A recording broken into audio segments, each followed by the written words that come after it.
Well, you know what, it's hearings so, now? it's so long. Yeah. I wanted to give you guys a cover page because if you want to follow along. So I gave you the cover page and the detail. I thought this was my crib notes. Oh, is that what you wanted? Yeah. Yeah, I wish. Crib notes. I wish. We need that electric poker. Move it along. The days of Jeff Burns. I sometimes long for those days,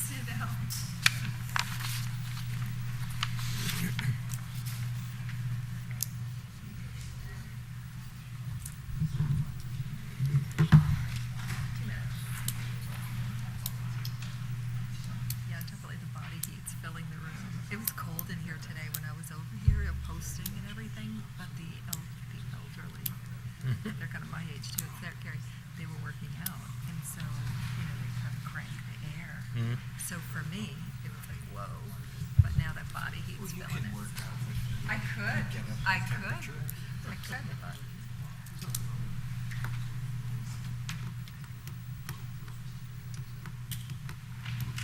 I went home, went for a walk, and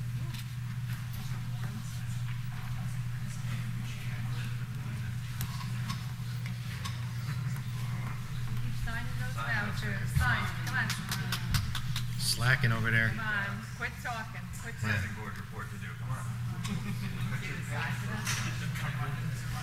Zoning officers report, oh my goodness. Well, if we're only cutting 10 minutes, that's about 10 cents.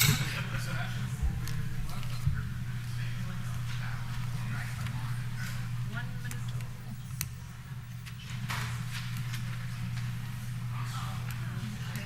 Quite a crowd. Right, let's count the people. Thank you.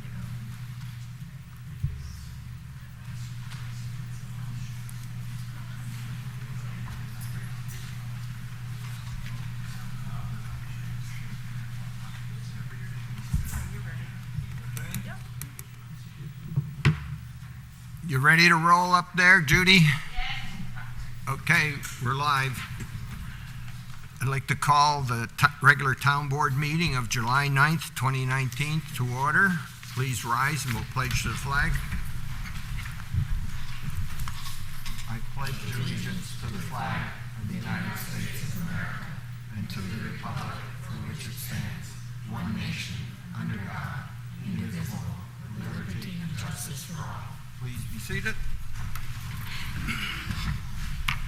Well, we're going to start off with the minutes. There's a handful of them here. I make a motion to approve the minutes of the June 6, 2019 zoning revision workshop. Is there a second? Second. Any discussion? All in favor? Aye. Motion carried. I make a motion to approve the minutes of the June 11, 2019 solar law public hearing. Is there a second? Second. Any discussion? All in favor? Aye. I make a motion to approve the minutes of the June 11th, 2019 town board meeting. Is there a second? Second. Discussion? All in favor? Aye. Motion carried. I make a motion to approve the minutes of the June 20th, 2019 zoning revision workshop. Is there a second? Second. Discussion? All in favor? Aye. Motion carried. I make a motion to approve the minutes of the June 28th, 2019 executive session. Is there a second? Second. Discussion? All in favor? Aye. Motion carried. Done with that. Now we're into public discussion, huh? No, they did. There's one not listed here for the workshop. We didn't have. It's not didn't have physically, them. They it's not weren't. physically written yet. Okay. Okay. Okay, now we're going to go into public discussion, and we'll open it up shortly.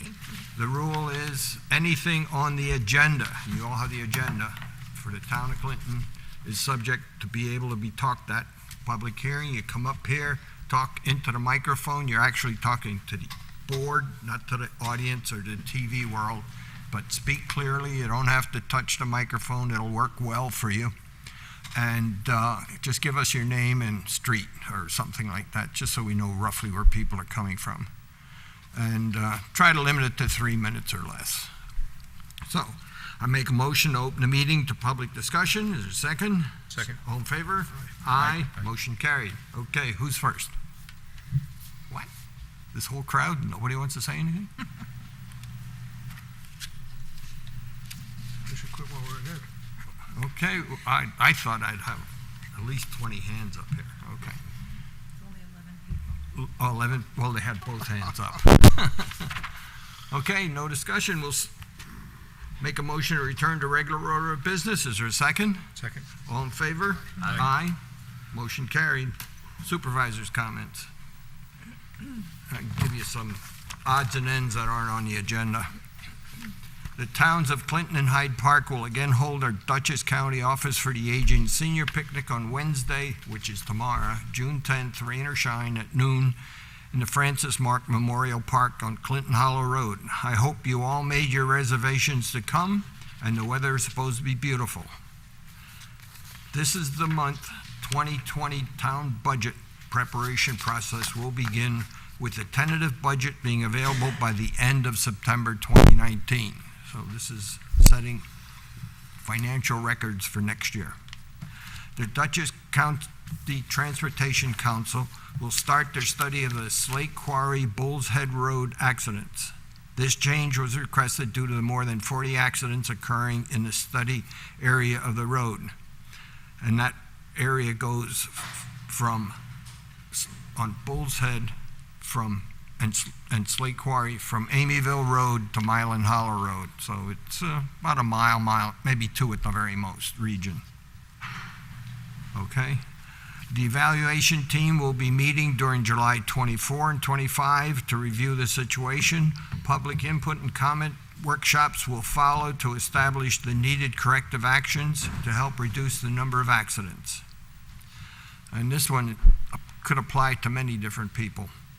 This is an alert that the Fiddler's Bridge Road bridge at the intersection of Long Pond Road has recently been reduced to 15 tons. There's a big sign there, but it's better to know it before you get there, because it's not easy to turn around.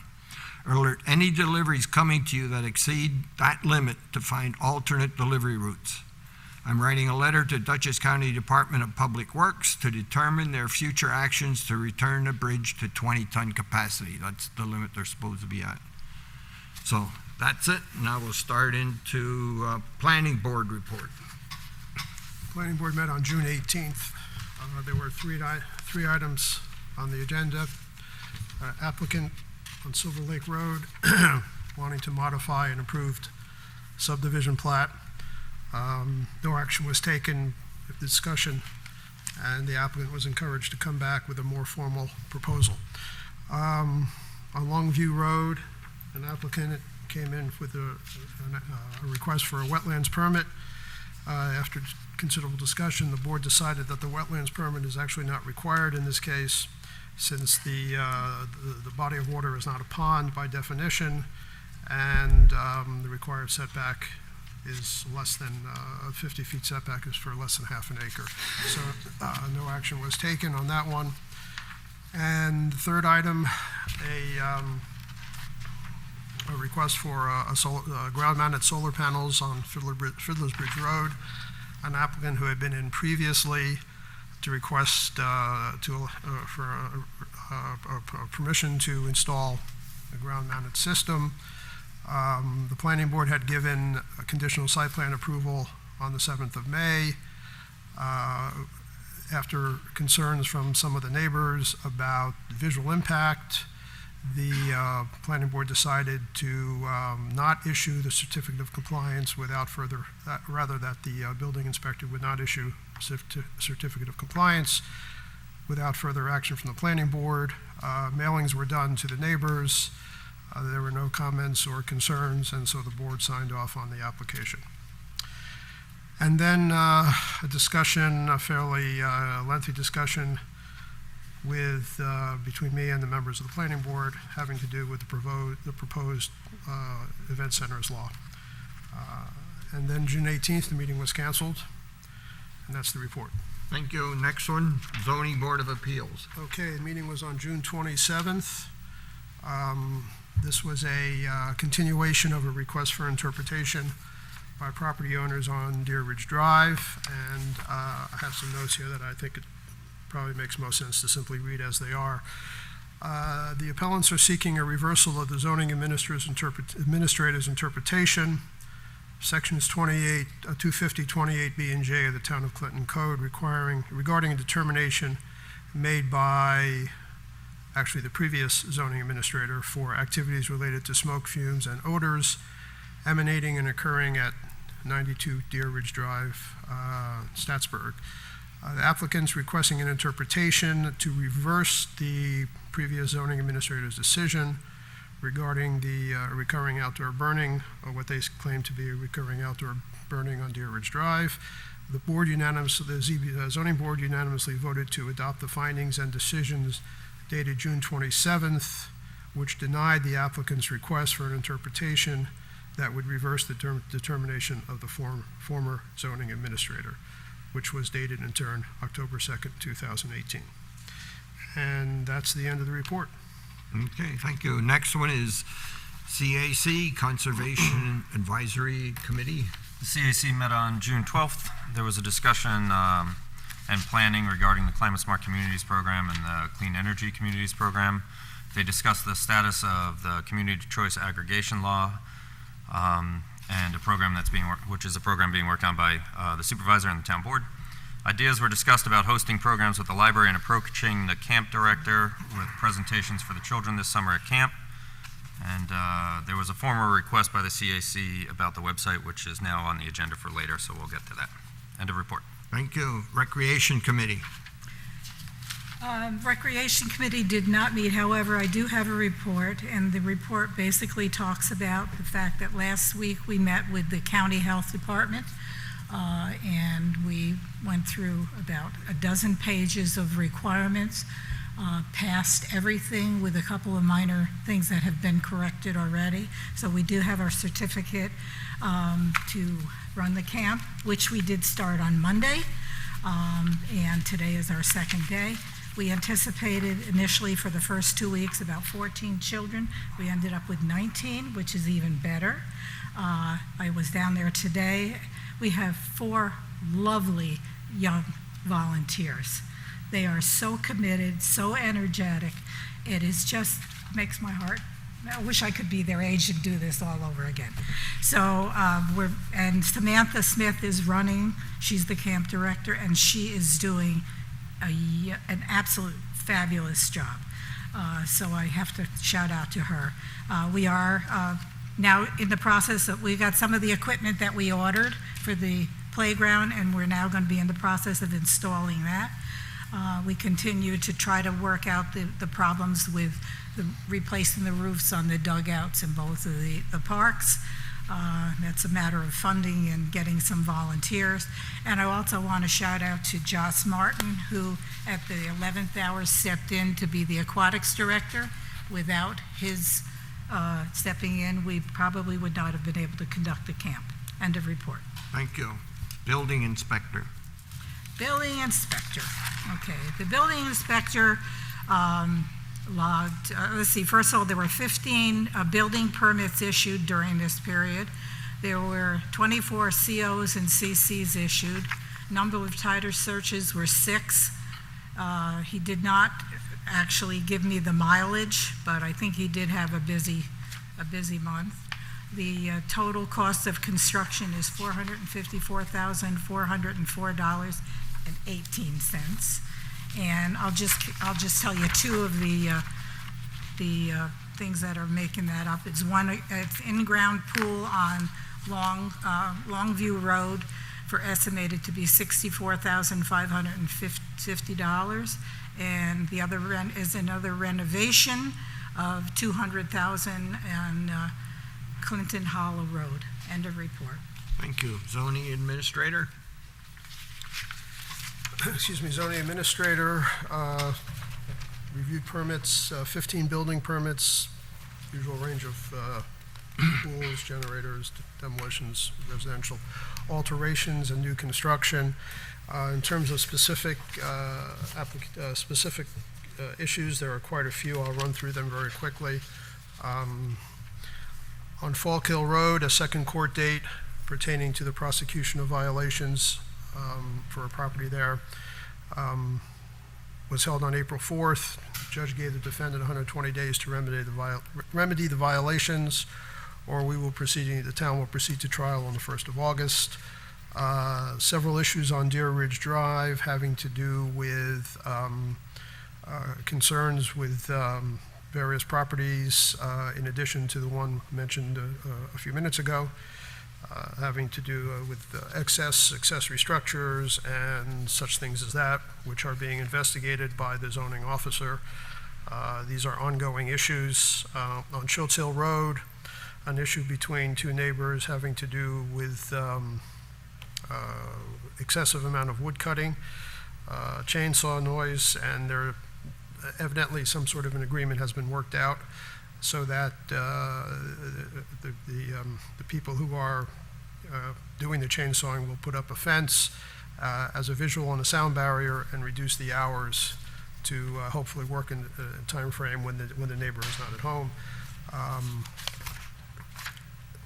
Shadblow Lane, a violation for unregistered vehicles stored on the property. The owner was ordered to remedy the violation, bring the property into compliance, and is now pending further follow-up, so this violation is still open. On Hollow Road, junk cars in the front yard, 3 unregistered vehicles. A notice of violation was mailed to the property owner, giving them 30 days to clear up the violation. Pumpkin Lane, a neighbor saying that, or a resident rather, saying that a neighbor with a horse farm storing manure in a dumpster located in the front yard setback. The zoning officer visited the property, confirmed the violation, spoke to the owners of the farm, and they agreed to move the dumpster to an area away from the front of the property. I visited the property a second time, and it's still there. Dumpster is still where it had been before, and the owners are trying to find a place to locate it, so that violation also remains open. On Naylor Road, the Duchess, formerly the Old Stone Farm, this is an issue that we're familiar with, we've talked about before, is advertising a secret hotel and restaurant, which goes against the terms of their special use permit. The zoning officer is trying to get compliance, and will issue a cease and desist order, if already has, perhaps, after consulting with the town attorney. So that matter is also still open. Mountain View Road, illegal dog breeding, an illegal apartment and accessory structures too close to the property line. The zoning administrator issued a notice of violations on, actually last October, and that matter is also still pending. Another property on Hollow Road having to do with cleaning up the property and removal of unregistered vehicles. Yet another on Hollow Road for also property maintenance, outdoor storage, and so on. That matter has been referred to the town attorney since the homeowner has not responded to previous requests from the zoning administrator to rectify the issue. Cedar Place, complaint was received alleging illegal rentals without a C of O. That matter referred to the building inspector. On Schultz Hill Road, it is alleged that a farm is holding events in a barn that was built for agricultural use and not for assembly of people. The zoning administrator visited the site, spoke to the owner, and referred them to the building inspector. Center Road, complaints from a neighbor that property is being rented, not maintained, loud music, cars coming and going. Building inspector has visited the property and issued a notice of violation to the property owner. Another Hollow Road, and this is a property purchased by a couple that intends to convert a single-family home into a bed and breakfast. Property is in a residential hamlet, and so it's permitted use for a B&B as a permitted use once approved by the planning board. So a completed application for that property is pending. And finally, Clinton Hollow Road, or Clinton Hollow Avenue. No, it must be Clinton Avenue. Spooky Hollow Properties has purchased a farm property with the intention of operating a commercial horse boarding operation for retired horses. Ag and Markets reviewed the property and confirmed that it is a startup farm. The intention is to renovate buildings, add sheds, stall barns, and so on. Renovation plans will be submitted soon for a building permit. So a very busy month for our yes. zoning administrator. Thank you. Highway. Although the highway report might seem a bit short, I can tell you that it represents a lot of work this time of year. The highway department repaired Kansas Road. They reshaped and raked it because it is a dirt road. They began the oil and stone process on Field Road. That's a project that we've been trying to have happen for 3 years, and we are delighted that it's now happening. They put culvert pipe up on Kansas Road. They removed a dead tree on Hibernia, which was huge, and they continue to do the roadside mowing. End of report. Thank you. Scenic and historic roads? Nothing. Nothing? Okay. Break time for me.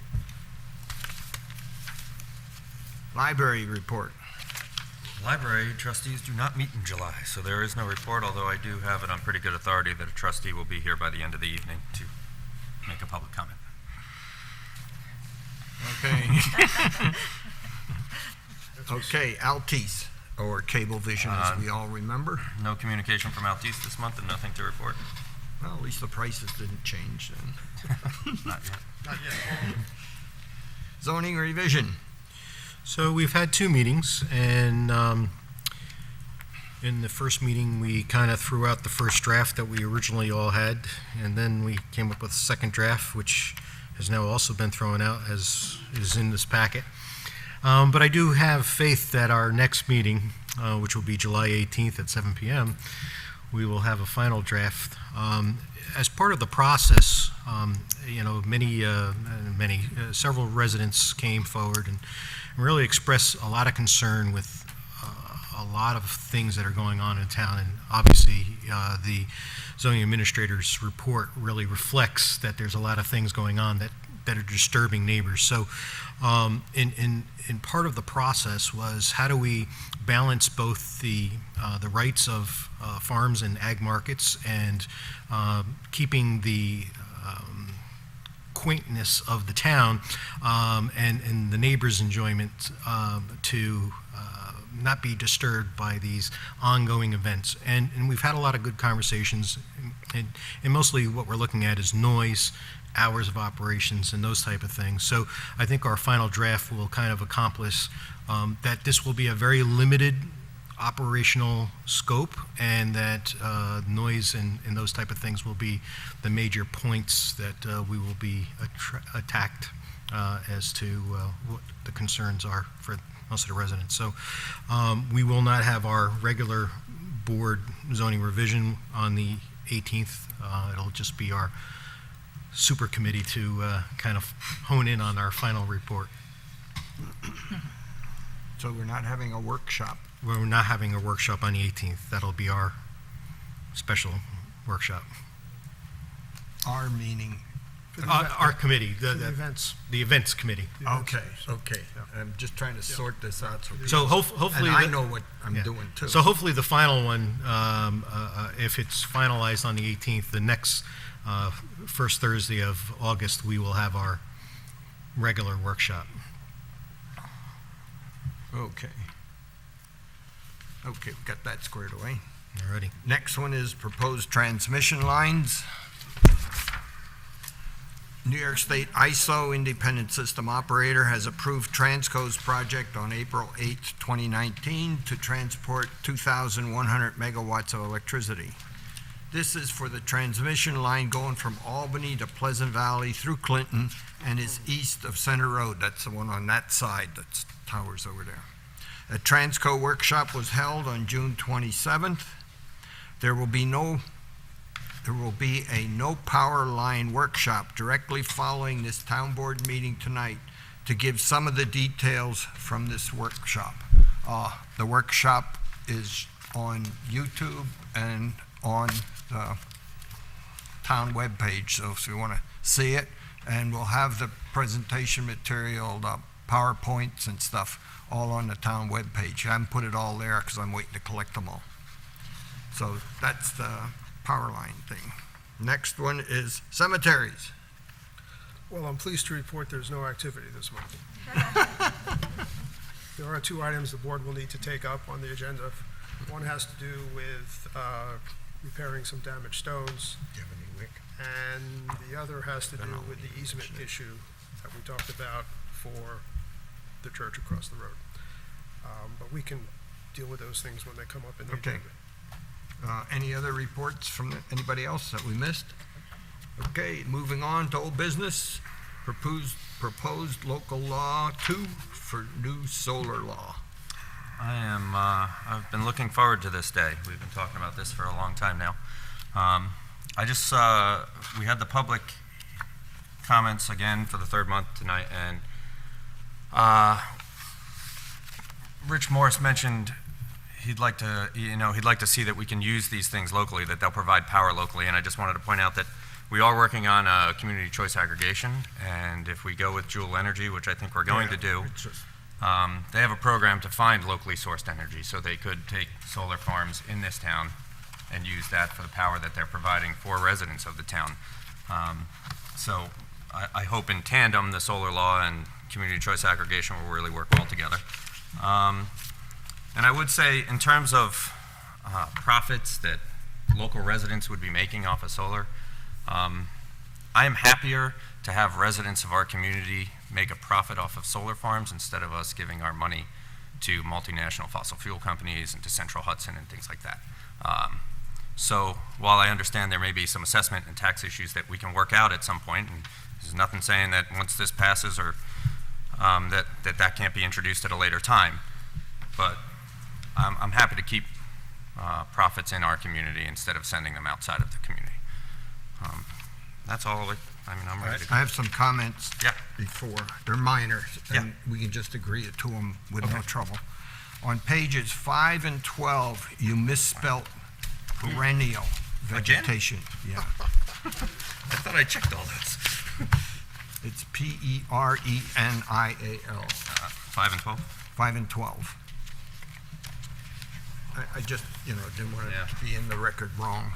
And the other one is on page 11, and it's more an understanding thing.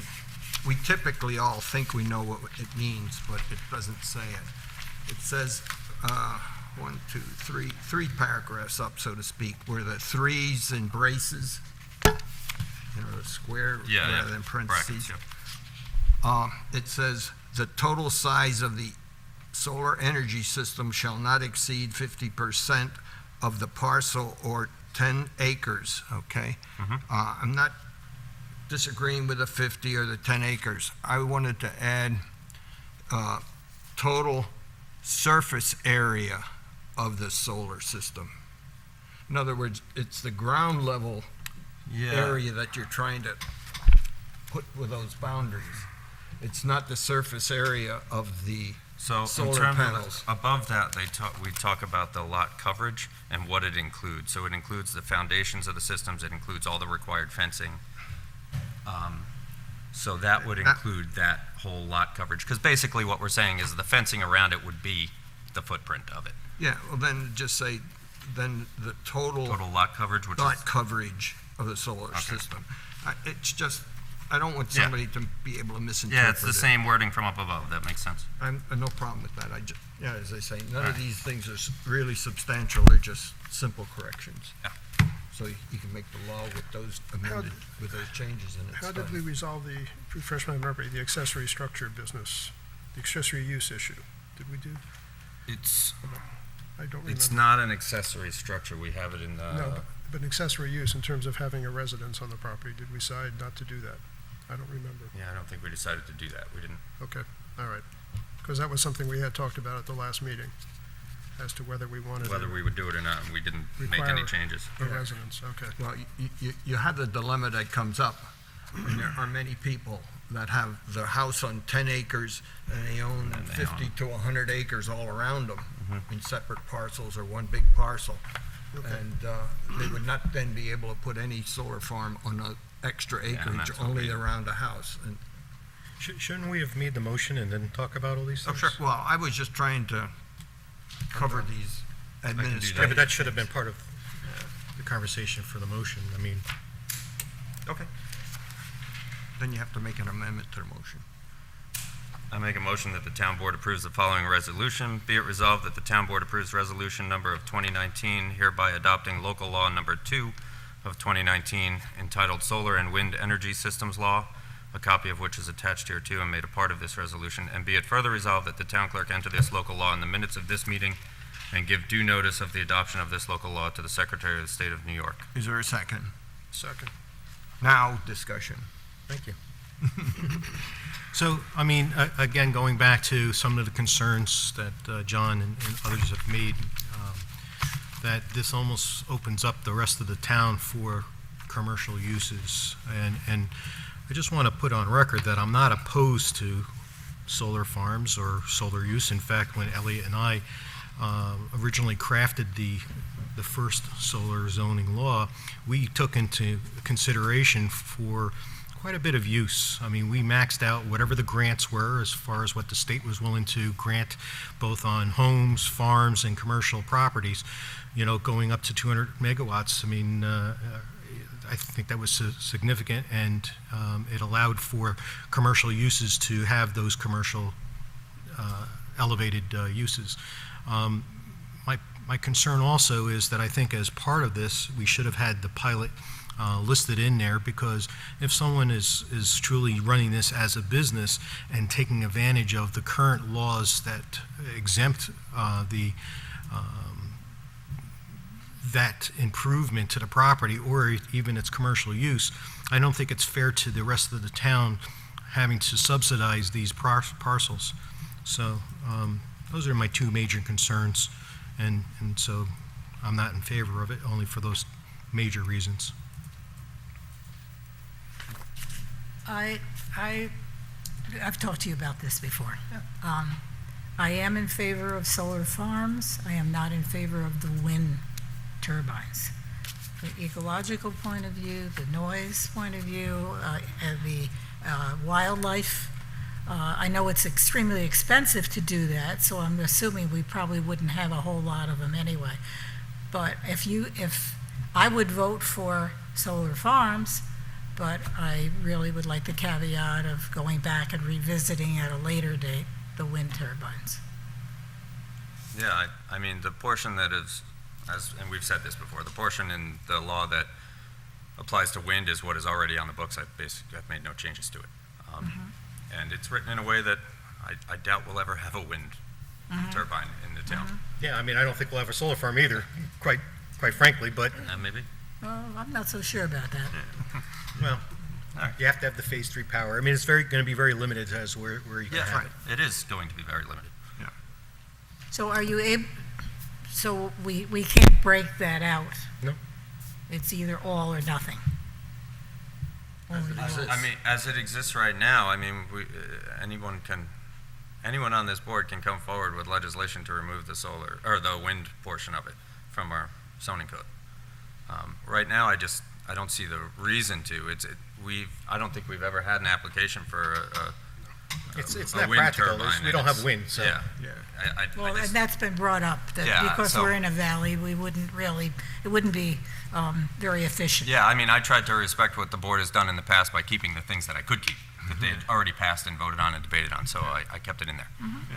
The two windmills that existed 20 or 30 years ago didn't exist very long. They just didn't have enough duration to keep going and make it. It was more a profit loss, so to speak. So I don't think windmills are going to survive mostly in Dutchess County, especially on this side. Maybe over on the far east where they have the hills and the Right, Berkshires. Right. But this side, it's not enough wind. So we're ready? Take a vote? Okay. All in favor? Aye. Aye. Nay. Aye. Aye. 3 ayes, 1 nay. Motion Four carried. ayes. Four ayes, rather. So it carried. And that that's what the changes in, that I, Yeah, I'll send those changes. I'll do those changes and send them to you, Cal. Yeah, so And new just, send me a clean version. Yeah. Send it to Shane as well. Okay. okay, the next one is painting of the exterior of these buildings. So we issued an RFP. We had one person inquire, and they were sent what they needed to do, and then we never heard back from them. So we have no submissions for the painting. It's not surprising. Elliot and I have been discussing it a little bit over email for the last, and on the phone for the last week or so, and we have rounded up more people that may be interested. If we wanted to reissue the RFP, we could maybe see if other people will submit. We need to. We have one person who has expressed interest, at least to me, and I've had two others I haven't heard from. So I made three calls. We've got to start sometime, so, Yeah. Do we need a motion to, I don't have the wording for it, but Reject. Well, there's nothing to Well, reject. So there's Yeah. nothing to reject. We So need just a, make a motion reissue the- reissue this. the RFP and choose a date to Yeah. have it be received by the Gee. town clerk. So typically, a week before Town the board next meeting. town, it's August, I think, 13th. August 13, yeah. So, And then that gives a week's time, so the August 6th? All right. I make a motion that we reissue the RFP for the painting of the schoolhouse building with submissions being received by the town clerk by August 6th, 2019 at 10:30, 10 a.m. Is there a second? Second.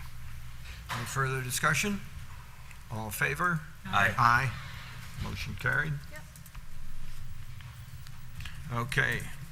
Local law regulating event venues. Dean covered the bases pretty much a few minutes ago. I'll just add a footnote to what he said. We do have a super subcommittee working on an actual draft of a law, as opposed to the super committee. And the plan is to have something for us to look at, I would guess, a week or so prior to the meeting, prior to the 18th Which I would of hope July. by Thursday then. Which means, yes, Thursday. I don't know how far along they are or not, but I think it's ongoing. So with any luck, we'll be able to wrap it up, as Dean said, a week from Thursday, and then present some kind of a final version to the full board. What's your that's it. what's your goal date of having? Well, draft? Hopefully by the town board meeting, we'll have hopefully, yeah, or, yeah, a draft to the board, the town or board. the zoning revision, which would be what, the first Tuesday, or the first Thursday in August is when we have our, prior to that. Yep. Like the 8th? A week or so prior to that for discussion by the board. Yes, right, that would be the goal. And is this going to get introduced to the town board, though, not the rezoning revision? We're going to pass this separately, I would assume. Yeah, it's, Oh, this is for town board, okay, then it Yeah, would. because the zoning revision is going Right. to take another year, Okay, so. then you're right, then it wouldn't be the 8th, it would be, 13th? yeah. I mean, we may want to talk about it on Yeah, that first Thursday so that we could have Yeah, our sure. final discussion so that we can approve it at the next town board meeting, so we could have the public hearing and then approve that. Yeah. Thank you. Right, okay, so it'll be handled as a local law rather than as part of the zoning Okay. revision. I have comments. Since I thought this was a discussion No. of the law. No, we That's- didn't, that was the second version that we've That's been now superseded. tossed out again. Yeah, why don't you hold your Jason, go. comments for the next version, which will be hopefully a more finished version. Okay. I still have them in my thing here. Yeah, that one sort of got tossed out, along with Oh, various was others. it evident? That was not made clear to the rest of us. No, Well, it was just Sorry. discussion and I was discussing. well, you're welcome to discuss it if you want, but I don't, No, it Don't know doesn't where matter it's to gonna me. go. You tell me when you want to hear what. Okay. you really mean, Not now. do you really mean that? Go ahead. Wait till next Okay. time. So the next thing is the truck, purchase of the truck. right. We talked about this over a month ago, to purchase a Ford F-350 truck with a dump body for the highway department. We we've been wrestling with how to manage the equipment because we also had a requirement for a vehicle for the maintenance of the cemetery. So I would like to make a resolution here and ask the town board that they approve the following resolution. This is to be it resolved that the town board approve resolution number of 2019 authorizing the expenditure of $9,000 for from the town general fund for the purpose of using these funds toward the purchase of a 2019 Ford F-350 truck with a dump body, and that the town supervisor be authorized and directed and empowered to take all action necessary to acquire this vehicle. Second. Discussion. Yes. I got discussion. First of all, it's not general fund, it's highway fund. And that appears both in the resolution you just stated and in the resolution that's attached. So wherever general is, it's highway. Okay, I thought according to the discussion we had prior, that you were going to transfer that money from the general fund to highway for the purchase of this truck. No, it stays in the highway. Okay? That's the one. And Okay. the other one is, I, in the past, personally, have never purchased these trucks. They were all purchased by the highway department. Because he knows what he wants, color, gears, light bulbs, and all that kind of stuff. So I would not even know how to spec it. I don't Okay. have any of that information, so I can't be directed to acquire the vehicle. Okay. We can amend it So- to direct Theron to do that. So can we amend it to direct Theron to purchase this out of highway funds? Okay? Yep. And it is going to, just as a side note, I discussed this before, it is being purchased through the state bidding process. So we've got the, Yeah. the best insurance on it. Yeah. Okay? That's all I had. Okay? Any further comments, discussion? All in favor? Aye. Aye. Motion carried. Okay, the next one is the extension of the Greenway grant. This extension is required so we can eventually get the remaining $1,000 part of the grant. This $1,000 will not be given until we pass the proposed zoning revisions. Thus, we need an extension or we lose the money. So that's the background for it. I make a motion that the town board approves the following resolution. Be it resolved that the town board approved the town supervisor asking Hudson River Valley Greenway for an extension of the MOU for the town of Clinton zoning law revision project grant. Is there a second? Second. Any discussion? How long of an extension do we ask for? I'm asking for 2 years. I'm hoping we'll get 2 years. Okay, That's the last time I offered. I all right. didn't realize how slow it was gonna be. I hope we're done in 2 years. Well, for now, we asked for another extension. Okay. We have the process. We can That's go fine. through it again. Yeah, that's fine. Any further comments? All in favor? Aye. Aye, motion carried. Okay, the next one is ceremonial road name. Okay, it was suggested to do a ceremonial road naming for Chief Tim McCormick at the intersection of Firehouse Lane and Salt Point Turnpike. The action was made to recognize his long-term serving in the East Clinton Fire Department, especially for his years as chief and his other community service activities. The details for the dedication ceremony will be provided on the town webpage when finalized later this month. So I make a motion that the town board approves the following resolution. Be it resolved that the town board approve placing a ceremonial road name sign for Chief Tim McCormick Way on the Firehouse Lane post at the intersection of Salt Point Turnpike and Firehouse Lane. Is there a second? Second. Any further discussion? Yeah, I'd just like to say something. Unfortunately, I did not know this gentleman, but I inquired, when I saw this in the community, and I have to tell you, I wish I had known him. They tell me he's a gentleman, he was considerate of people, he was, efficient and dedicated to what he did, and I think this is just a wonderful thing. And for those of you who don't know it, this man was really a special man in the community. Okay? Okay, thank you for the comments. Yeah, for my time on the board, this is going to be one of my happiest votes to take. Oh, Yes. you're gonna take a vote? All in favor? Aye. Motion carried. Next one is approved for wilderness fire, first aid training. That was an interesting thing. With the appointment of a new recreation assistant for the town summer camp programs, the assistant needs a wilderness first aid, not the standard one she had already taken. This training completes her job requirements. So I make a motion that the town board approves the following resolution. Be it resolved, the town board approved $150 for the recreation assistant to have wilderness first aid training. Is there a second? Second. Any discussion? All in favor? Aye. Motion carried. Next one's on a printer. Okay.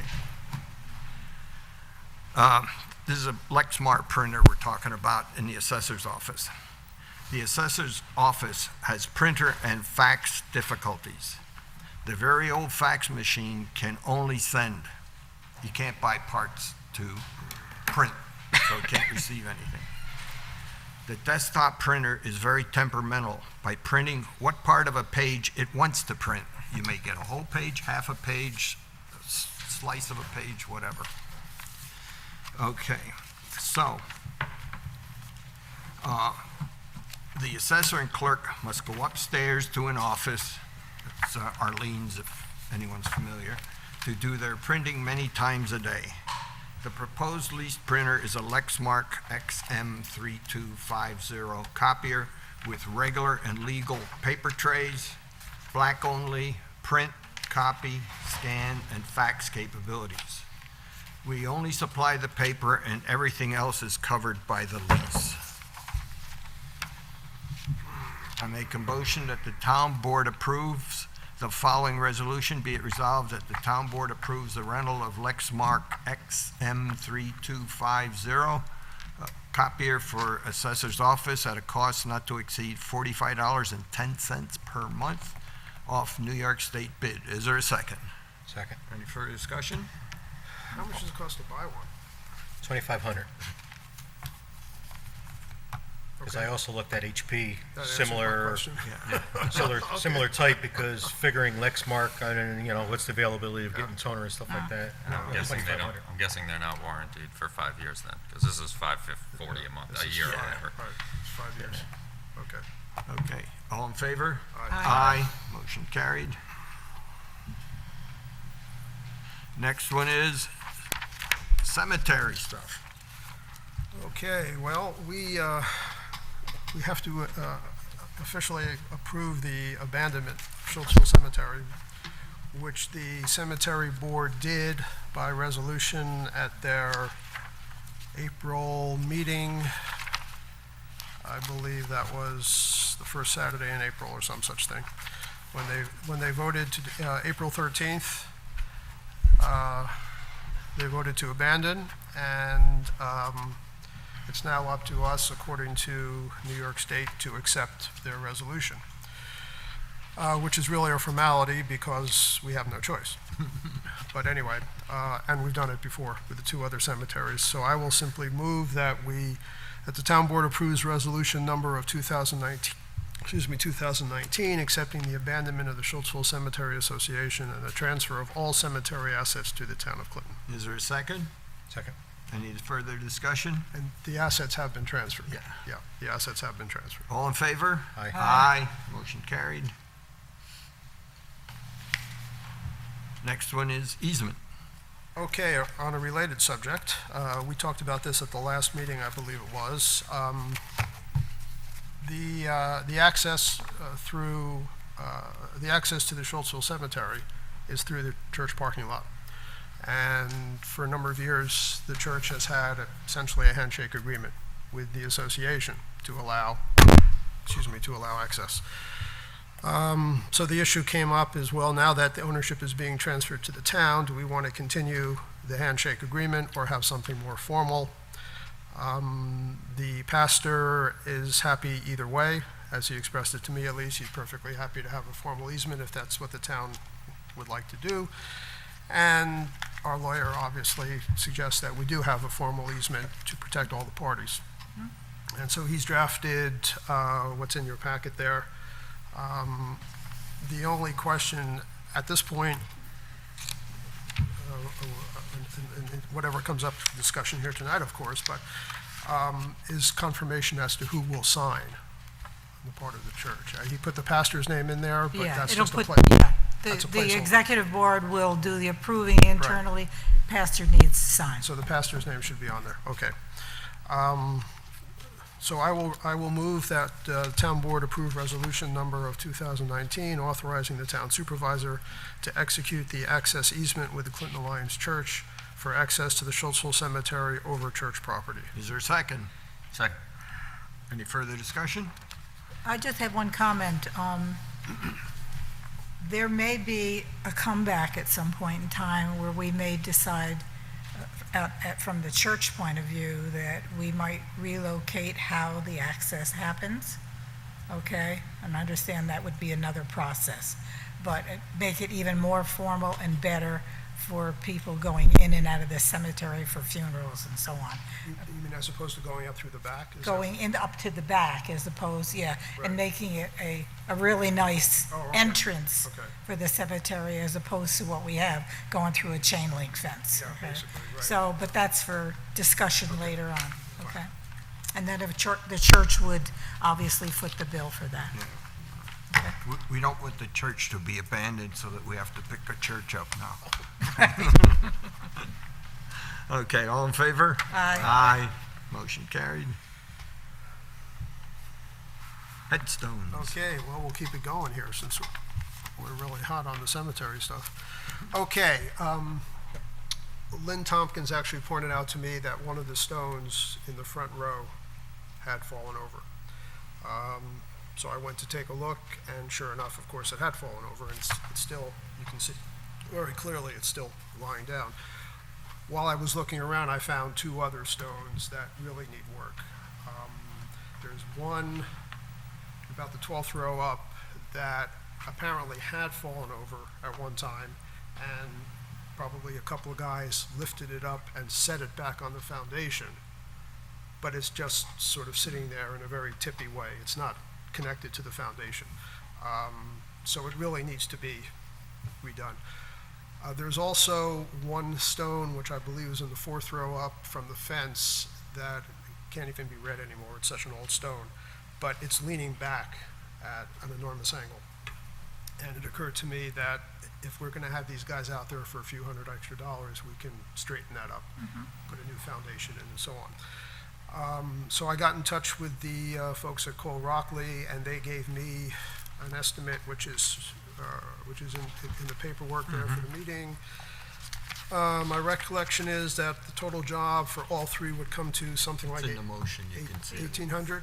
It's in the motion, you can see it. Okay, yeah, 1,800, right, 1,856, or not to exceed 1,856, 800 to them, and for the headstones, and then for the foundation work would be a little over $1,000.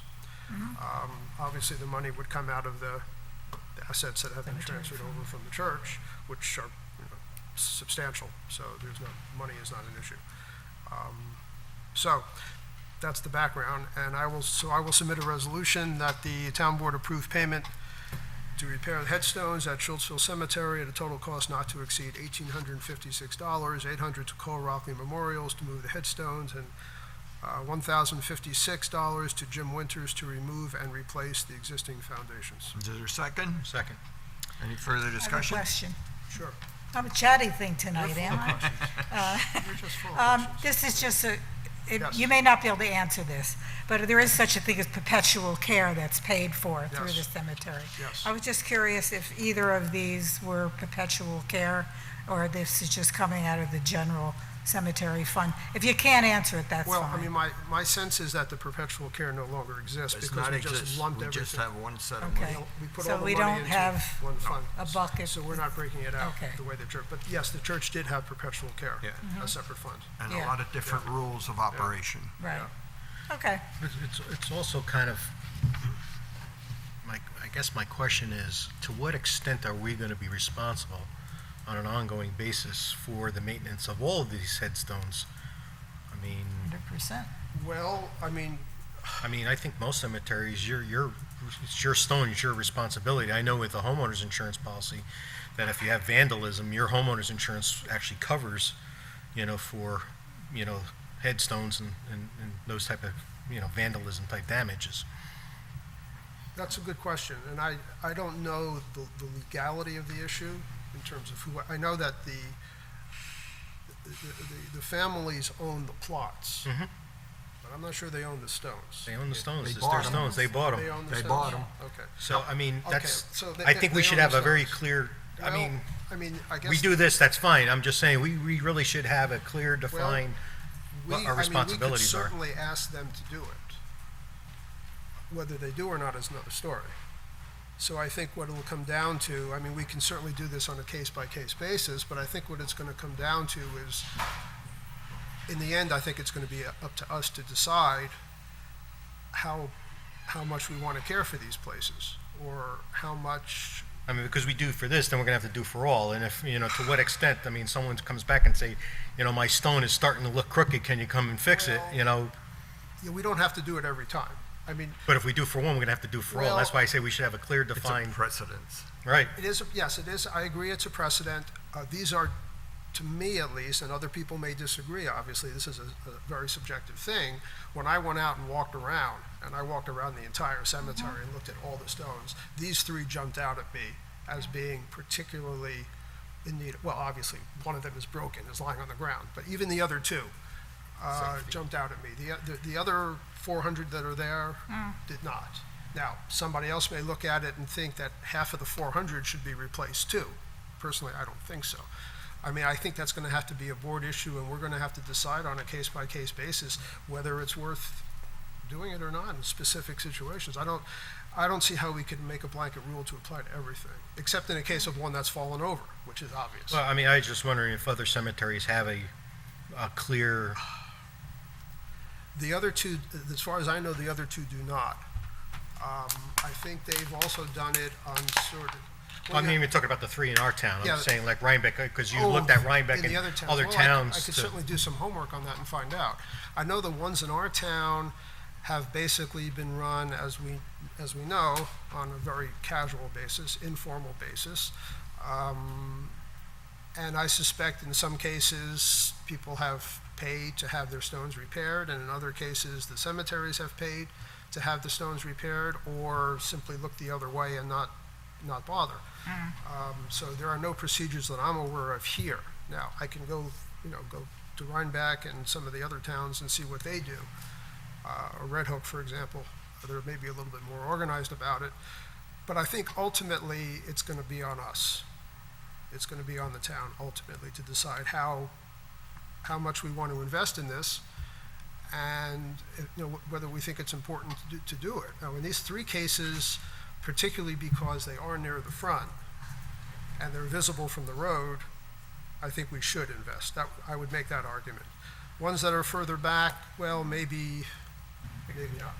Yeah, I don't particularly care for, that someone has a more preference than another, but I think that we should, whatever it is, we should make a standard and carry it through to all three, Well, I'll do some research and see if other towns do I something. think he brings up a good point, and I would guess, that this is not an educated guess, that if it's vandalism, that we probably have insurance that would probably cover that.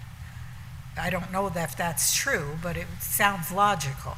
Where just general maintenance, I think, is going to be on us, but it'd be good to Yes. make some kind of a policy that, Well, yeah, I think the spells it out. vandalism would be covered by the insurance. Yeah.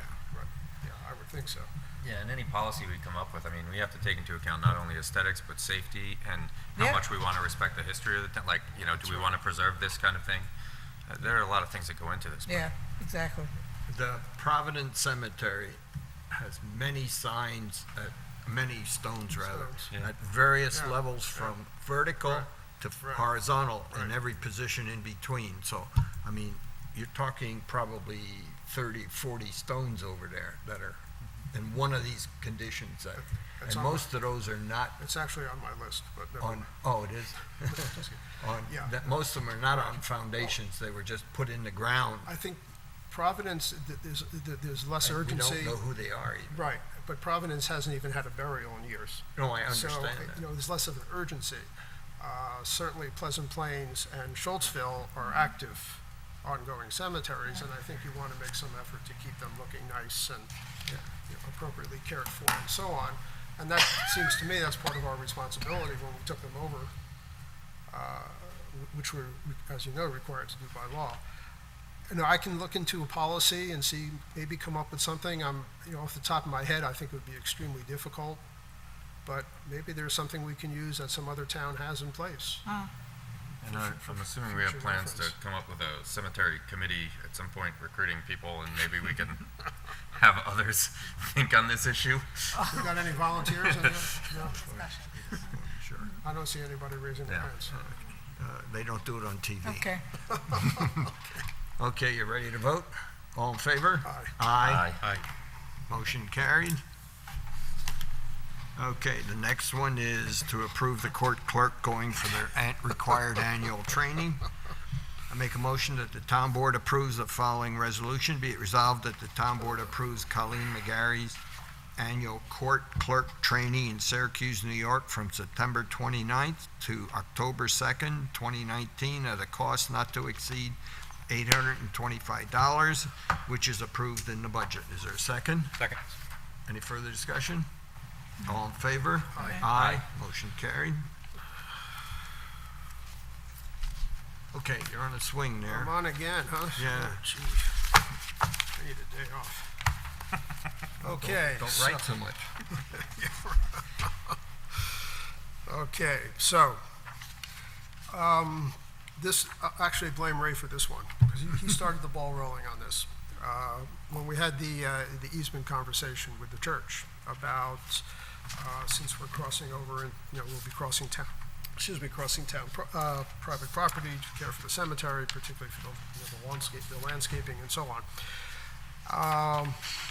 So I had a conversation with Nicole, our insurance broker, and she said, well, don't worry about that, because if they're on town business, they're covered. And I said, great, goodbye. And she said, well, before you hang up, wait a minute. Do you have a standard contract that you use for vendors? Now, specifically, she had in mind Cole Rockley, because, and now this gentleman who does the foundation work, because they're, even though we're not paying them, they are the authorized vendors to excavate. They're our in the cemetery. contractors. Exactly, in the cemeteries. Now, previously, of course, they worked for the associations, so it was not an issue for the town, but now it is.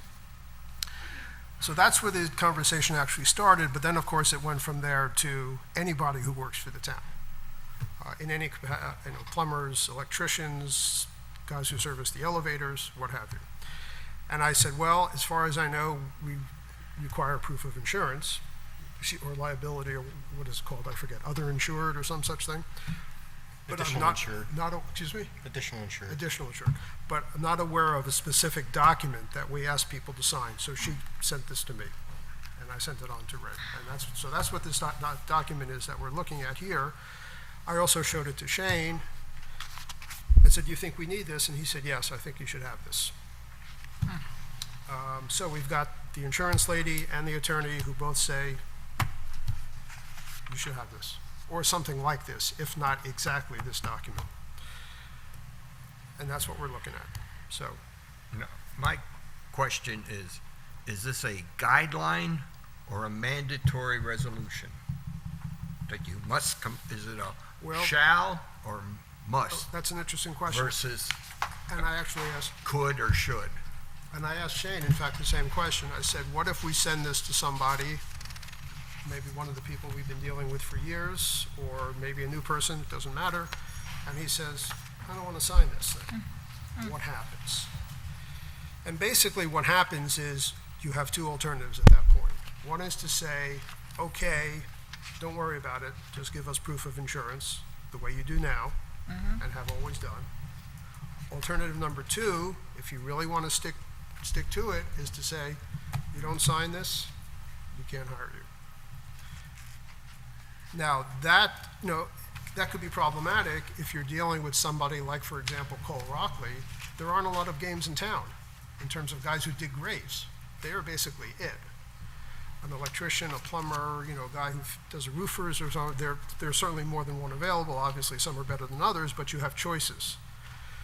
But when it comes to the people who service the elevators, There's not many choices. right, when it comes to people who do foundations and cemeteries, there aren't many choices. So I guess that, that you could stand on, stick to your guns and say, if you don't sign this, we don't hire you, but you may end up spiting yourself in the end. So I don't know the answer to your Yeah, question, but basically.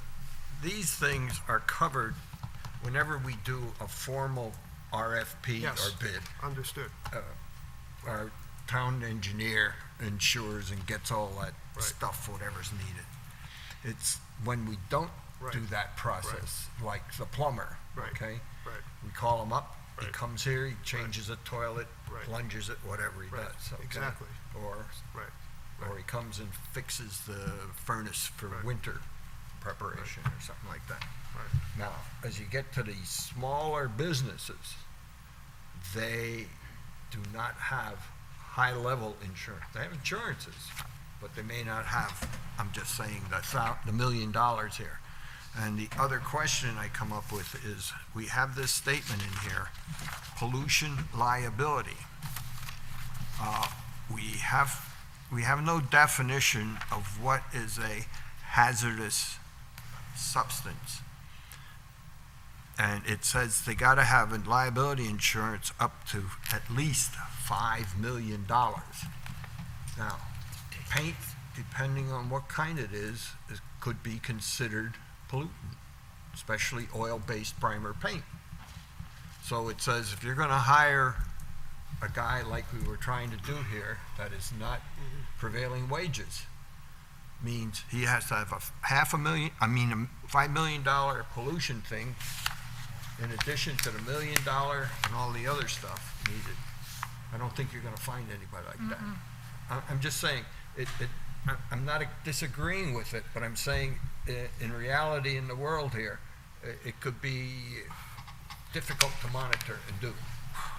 Well, We should do it whenever we can. Yeah, But that's why I said, is this a shall or well, I mean, must? in an ideal world, it's a shall, Yeah, I know, but if you're gonna be. we're not in an ideal world, of course. So, I mean,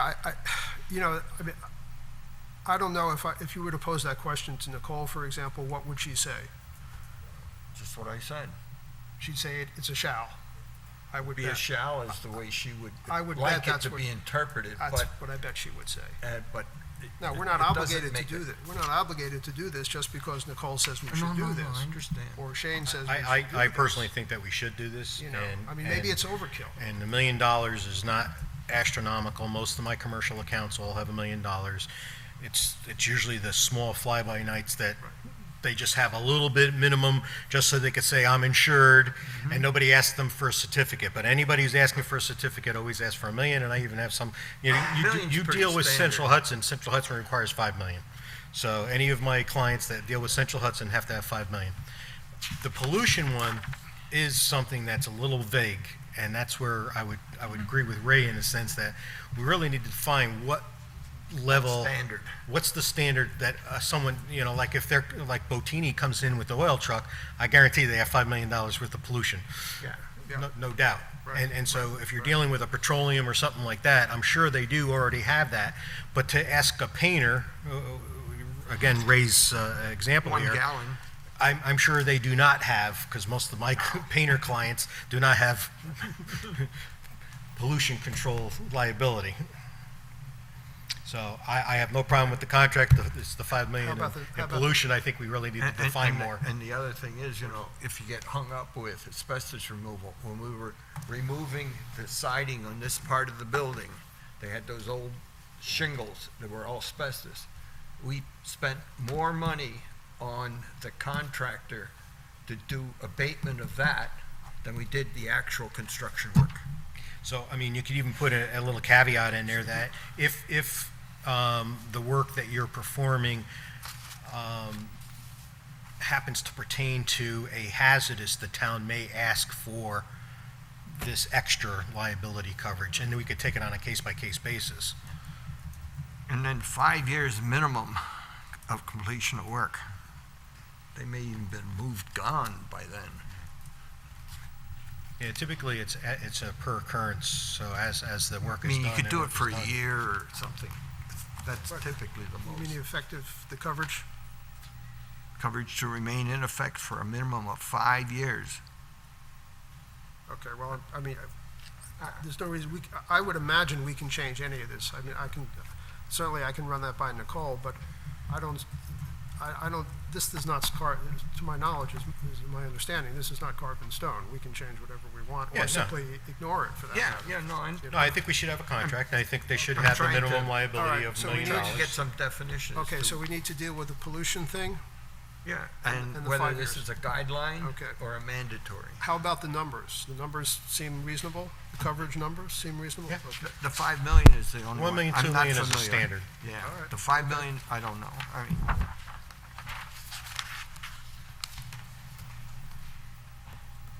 The issue go ahead. and the other part is, when you see, just on the title, independent contractors / subcontractors. So I'm a contractor that deals in wood frames and stuff like that, and I don't do painting, so I hire a guy to do painting under my contract. Right. Now, according to this, that guy being hired has to have all of this. Mhm. Now, Absolutely. who's going to monitor this paperwork? But if he's if he's a subcontractor, then you're the one who has to have it. No? He has to have it? That's what it Not says, you? subcontractor. He, in Yeah, but addition to hired it. you, But you're, in addition. in addition. So, who's gonna do the, So the wording should be that you or any of your subcontractors must supply the town with an adequate certificate of insurance naming the town as additional insured for the amounts equal to or greater than those 1 million, 2 million. Rather than sign this piece of paper? No, they should sign this piece of paper, but part of this piece of paper says that if you Gotta be changed. hire any subcontractors, they also think must we need to supply the have a town revision of it. with additional insured language. So that just needs to be made more clear. and then- Okay. So that's not related to that pollution thing. That's a separate thing. Do you have trouble monitoring that? So like, say we hire a contractor and he hires a painter and the painter doesn't give us the insurance, will we know if Well, if he's, what ends up happening is, just like in any lawsuit, it's going to go down to, it was your responsibility to make sure, so now your insurance is going to have to pick up the liability against us for Okay. your subcontractor. Yeah. Because we put it in the contract, and you were obligated to make sure that we got the certificates. But we still need some kind of a decision or consensus on what do we do with people who don't want to sign this? I wouldn't hire them. then you don't hire them. That, Okay. that's the way you gotta figure out what do you want. Well, that, We can't always be no, I able to do understand. everything the way, But it also means that, we have to. limit the pool of people Yes. available that we Absolutely. can draw upon. Absolutely, Yeah. yes. But that's a little problematic when it Absolutely. comes to some of the local things that we're trying to do. Well, also the more obscure You know? jobs. I mean, we got a $15,000 painting job.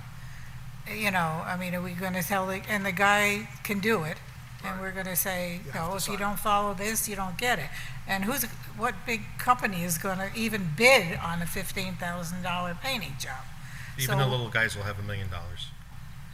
Even the little guys will have I mean, a painting contractor is $900 for the year for a $1 million liability policy. We're not talking about thousands of dollars here. All right. Now, the other part is, and I keep bringing this up, is who is going to administer this thing? I don't have time. My secretary doesn't have time. This is labor intensive because we have lots of these Part of the things. bid package. When they No, come- no, it's not a bit, who monitors it Like- now? It's the supervisor's job to monitor these It couldn't things. be done as part of a bid package? Well, then we don't have bid packages every year for, the elevator. Elevator is a think- 3-year policy. Or Joe Van. I think we're gonna have to Cooling, do them as they plumbing. come up.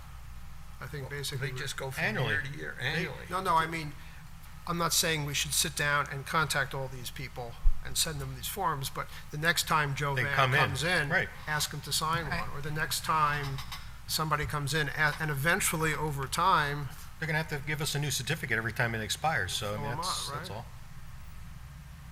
It's still work. It's you, I hate to say it. Well- I tell you, we are running out of time to do all the work. What do I- Everybody says it's a town supervisor and the clerk. We can't but- do what we're supposed to do. I tell you that right now. hey, I hear what you're saying. Nobody wants to me Unfortunately, to be full-time or the clerk to be full-time. Unfortunately, My we're assistant. living in a world where these sorts of things are getting to be more and more. Oh, you haven't seen most of the paperwork. Well, so what, I mean, I don't know how can I answer your question? You want me to do it? I'm not gonna do it. I can't do it. Why? You can, I can't do it. doing cemeteries. That's exactly why. Thank you. But I'm just saying, we're getting resource limited. We're Well, all, hey, we're all overextended. We're all exactly. We're all overextended. The way we That's structure. the life the world we live in. We can't chintz on being sued, sorry. Well, unfortunately, yeah, I mean, it may not matter, but it might. And if we don't make sure that they don't have workers' comp, the town's responsible for workers' comp. right. So pay me now or pay me later. I know. Better get the certificate, make sure that they have workers' comp and that they have liability. So, I mean, to me, that's an issue. We'll do it at budget time if we have to, but we're gonna have to step up and address this Believe me. additional stuff that's popping up. Well, we have the same conversations about the zoning. I mean, you saw the report from the zoning administrator. It was 3-4 pages long. I know, This is a part-time guy. I know. It's the same thing. I've been there. I know what Okay. it's all about. I put 20 hours, All right. 20, 30 hours a week in Okay. when I was zoning. Well, we're not gonna Okay, resolve so this we're gonna- tonight. Put this off till next month. Well, I'll do some work on this thing and see if I can get some answers for you. Or else we'll just forget about it and hope it goes away.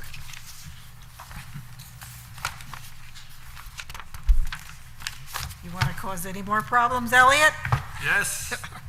No, it's Witten's turn. Oh, yeah. Well, I mean, I'm done. so during our zoning revision, there was a section about short-term rentals, Airbnbs, VRBOs, and we said we would put it off because there were towns surrounding us that were working on these things and paying planners, and we could benefit from their good works. I hope that maybe we can still do that, but I've received many emails, I've received a lot of conversations throughout the community about these things, and some of the phone messages on my voicemail are saying that it needs to be taken care of immediately. So I just wanted to put together, the big points that we could hit maybe in this thing. I am not married to anything in this document that I sent around to you. It was just like Yeah. a starting point for conversation and ideas to get a sense of where the board's at. So if I did start to write a short-term rental legislation, I wouldn't be writing things that no one's going to vote for. I didn't want to do it in a bubble. Have no fears. Yeah. One thing that is not in here, that through a conversation I was having with the supervisor of the town of Rhinebeck, who they are not working on this yet. They're starting a preliminary process of getting a planner together and having a meeting. They have a provision that they're considering to limit short-term rentals to one parcel per owner. So that would prevent, commercial activities coming in and buying up all the empty houses to rent them out. It would only be, if you were an owner, you could only own one parcel that was a short-term rental. That was not in the document I sent you, which I think was a decent idea. The Village of Rhinebeck is close to approving something. Their documents are online. It seems much more restrictive than what I think we would want to do. I mean, they're obviously,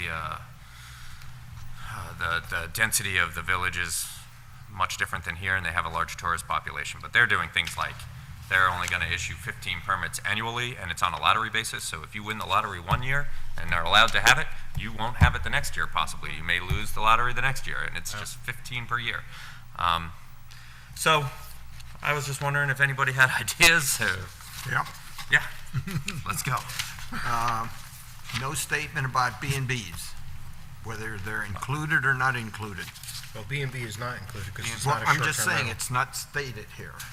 They would not be included because These are are short-term rentals. This is for short-term rentals. B&Bs are dealt with in our zoning. I understand, but I would say Okay. not applying to Yeah, B yeah, and Bs. yeah. So that nobody else gets mixed up. Mhm. I don't see camps and campgrounds included anyplace. It's because we are already included in, I want to be clear before we get going here. This isn't like the text of a law that I'm writing. This was just No, ideas I know, was but throwing I'm out. just Okay. saying. All That right. is not included, any statement. I mean, Okay.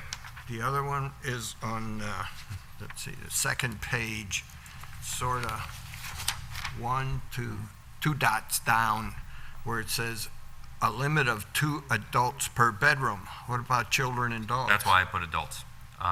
What about children? They can't have children. No, I didn't. I purposely kept children out of that. So if you had 3 children and you were 2 adults, you could do it in 1 bedroom. Okay. I can add something that would say it doesn't include children, but I purposely made it just adults. I know, and that's, when you write the law could say just 2 adults per bedroom and say nothing about children. Okay, I'll exempt children from it. The other one is just above that, the first dot down. The very last line, it says, that is a storage shed or garage. What about pool Yeah, house? this text actually came directly from the zoning revision. Some of Yeah. this came from the zoning Yeah, revision, and yeah, this one came yeah. directly What from about a that. pool house? Yeah, I think we should say any, well, no. well, it says an accessory structure. An accessory structure, I mean. You could just end it right there. Yeah, I mean, I don't, would we want to exempt people from having, Yeah, but why? What if someone has like a guest house? yeah, that's a different thing. That would fall into the category of an accessory structure. Yeah. You'd be telling them they can't rent it out. With an accessory structure with no certificate of occupancy? Maybe we could do that. No approved Because sanitation. an accessory dwelling, I could would see see people it. wanting to rent out accessory dwellings. Absolutely. Yeah. Absolutely. You know, there's probably 24 that I know of from looking on Airbnb and RVO and those type of things operating in the town, and it's the 1 or 2 in the town that are disrupting everybody else. Legally, technically, they're not allowed in the town because the code doesn't allow it. It's a commercial use, it's a motel, and that's been when I asked Shane, our attorney, he said it's a motel and you can totally go after them and shut them down. I don't know if we want to do that, so we do need to come up with a law, and that's why we crafted the original law that we came up with. But again, you know, it was more of a concern to us that the difference between an Airbnb and a B&B was that the B&B, the owners are there. The owners are there to be responsible, the owners are there to make sure that the property's not being destroyed and the neighbors are not being disturbed. And it's their Where the property. Airbnb, they rent out these houses, and these people from wherever, whether it be a corporation or a weekender or whatever, are renting out these houses, and they have no personal responsibility other than the fact that their house burns down. So Yeah. the concern was in trying to craft something that would make a permitting process where we would have access to who to call if there's a problem. And so that was the whole idea behind when we originally drafted the original law. And I know we had discussed making it so that they had to, the owner had to be a resident of the home as well, and I just saw that as something that would be problematic, because Yeah. this is That's an general Airbnb. overview. General overview is that if we make it an extremely restrictive law, we're encouraging people not to register it, and they hope they get by with it. So if we can find a middle ground where people would want to comply with the permitting process, we can have more compliance. And so that's why I put things in like, a 3 strikes rule, that if there were 3 credible complaints in a certain number of time, we could rescind their permit. certainly have contact information for all owners. Well, I mean, just like we do with the campgrounds, they would have an annual permit where we would go in front of the planning board, and the planning board would make those decisions. I don't necessarily think that the three strikes, because they could just be three minor stupid things, and they address them. I mean, you're gonna get some people that jump right on and fix the Yeah, problems, yeah. where you have others that are just like, whatever. And I wouldn't want to penalize the person that's doing everything above board versus the Yeah. person who really is just the wrong type of person. The guy who will empty his trash cans or get rid of them versus the guy that just keeps stacking them up. It's a simple example.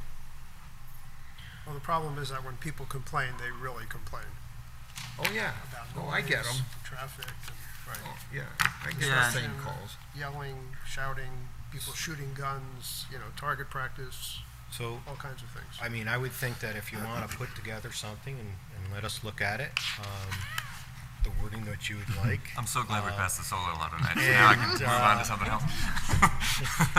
And if we are successful in our next meeting, maybe July 1st, we can have a Party?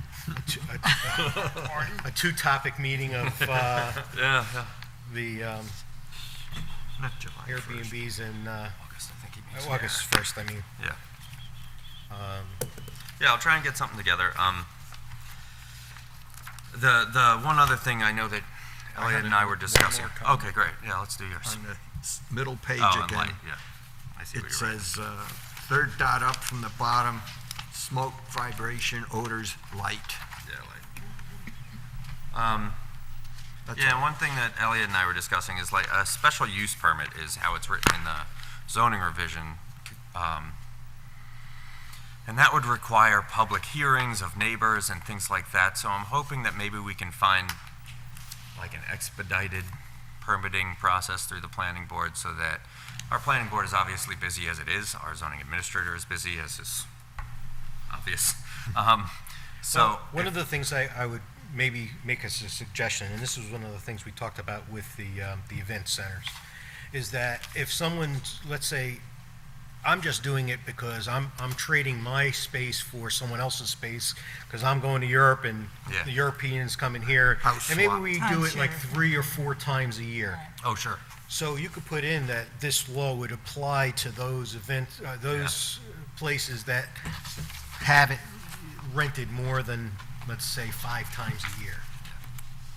Because then it's truly a commercial venture more so than just a Yeah, I would incidental. say that the village of Rhinebeck, talking about restrictive, if you have a rental, you cannot have another rental within 7 days. So say you rent Friday and Saturday, you cannot rent the next Friday and Saturday. And they can only do something like 16 days a year. I mean, I could see someone having two houses, Yeah. side by side, where they're watching the house next door. I mean, that would be a perfect example where they may never live in that house, but Mhm. yet Yeah. they're monitoring it. All right. So I'll try and start putting something together over the next month and we'll see what I got. Your August spare 1st. time. Yeah, So we'll put it on the agenda for next month. yeah. What month is it? Yeah, August. Yes. August, yeah. July is here. Yeah, we're in July. Okay. I'm on the next one too, aren't I? Okay, So yeah, clean we energy. we all got a note from conservation, from Barbara Menzel, the chair of the CAC, asking to create a page on the town website. She writes it as Clean Energy Community. I think it would be more along the lines of the progress being made in the Climate Smart Communities program and maybe the Clean Energy Communities program, and a page dedicated to that on our website. I was able to have a discussion with Fred today about it before this meeting, and he thinks that if he has a meeting with Barbara and it's just a simple thing that she would be putting the content online and he just has to create the page, it could be as little as free and included in what we're already paying him for. He said at most it would not exceed $250. So why wouldn't this just be part of the CAC? Budget. I mean, part of the CAC, not budget, but their page. Well, I don't know if you've been on their page. No, I They- haven't in they a while. They have an extensive amount of information on their page. It's It's a pretty active page on our website.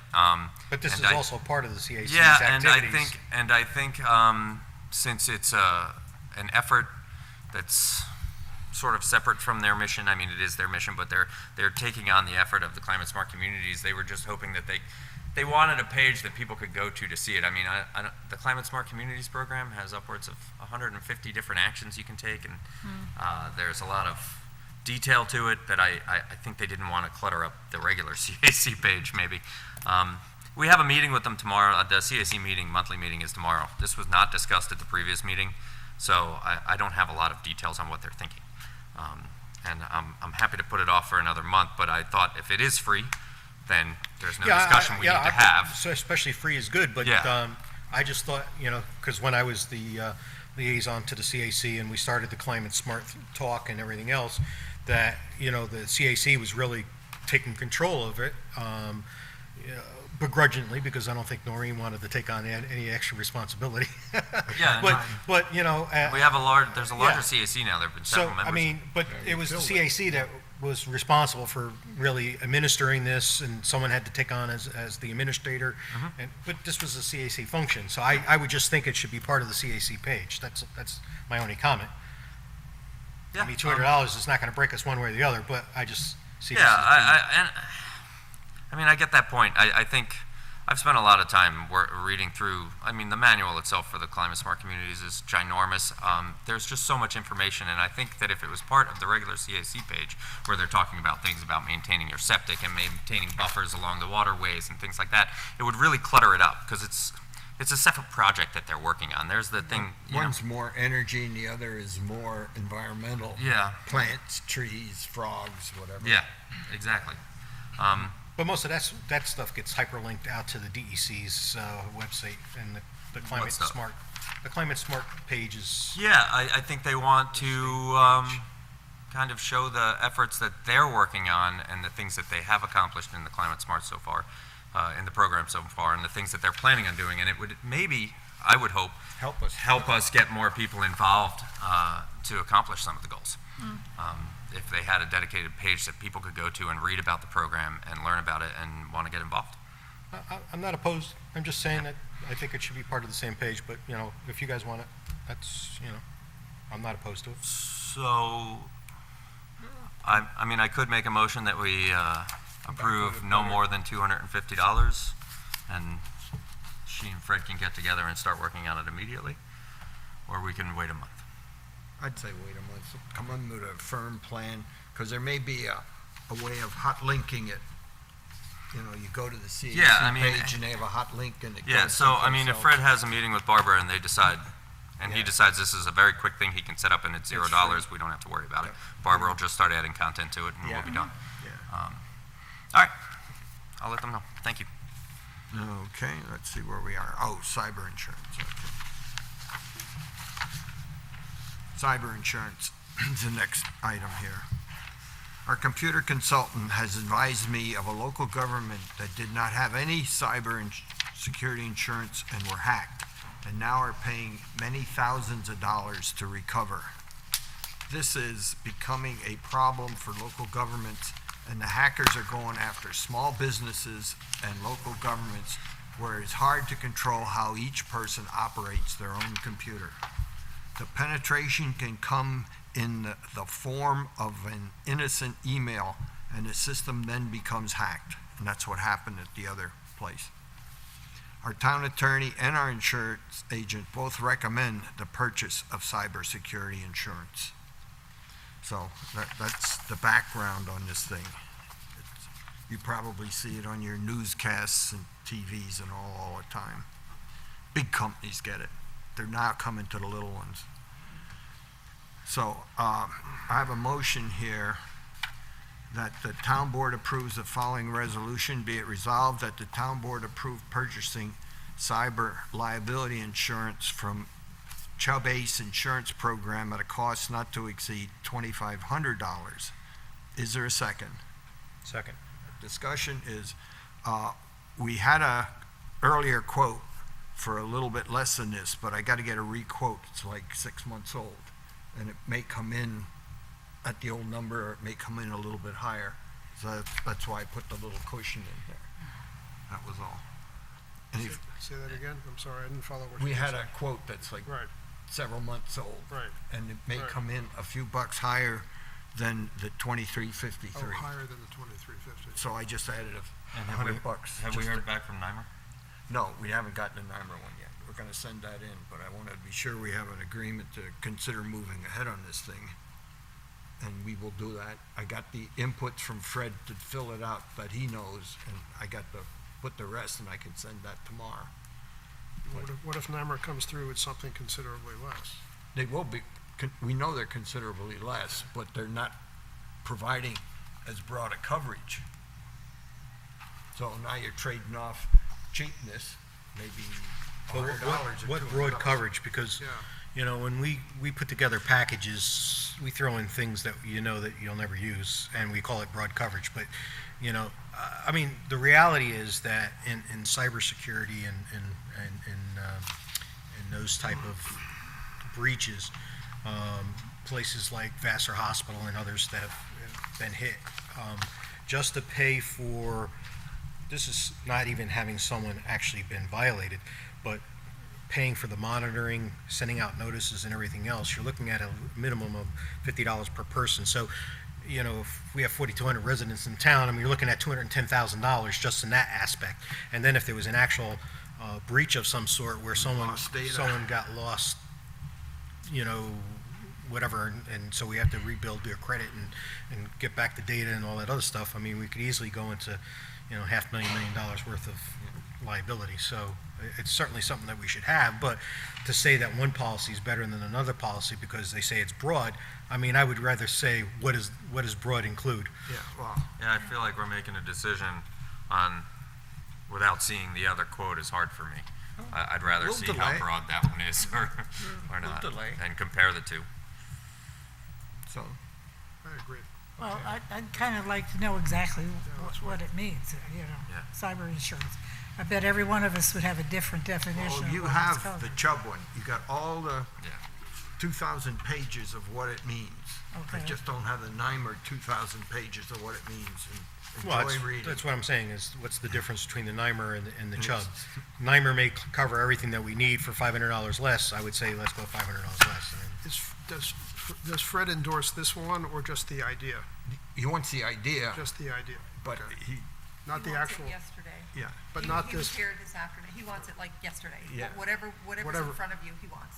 oh, so he wants this one, Yeah, because this is the one in front of us. yeah, because that's the one he's got all the detail on. But we'll delay, because it'll probably take 2 weeks to get the NYMER one. So we'll just put it on. Why would it take 2 weeks to get a Quote? quote? I don't know. I'm just, first of all, I gotta type it in to the forms, send it to Nicole. Nicole sends it to them. They then analyze the thing, put the whole package together with all the attachments and all, email it back to me. I mean, I don't know. I type the forms myself for my clients. I don't know. I'm not a fast typer. No, I'm saying Nicole should be typing it. Well, Nicole's she making the could- commission. I can give her the forms, I still gotta put stuff onto it yet. You know, they want ancillary stuff that Fred didn't have. So, I mean, it's gonna take time on my part to do it too. So, we'll delay this thing. Let's see, we delayed it at what, before vote, only in Right, we discussion. have a motion and a second and discussion. No vote. No vote, so So let's see. this- no vote, delay until August. Yeah, okay, we'll delay it next month.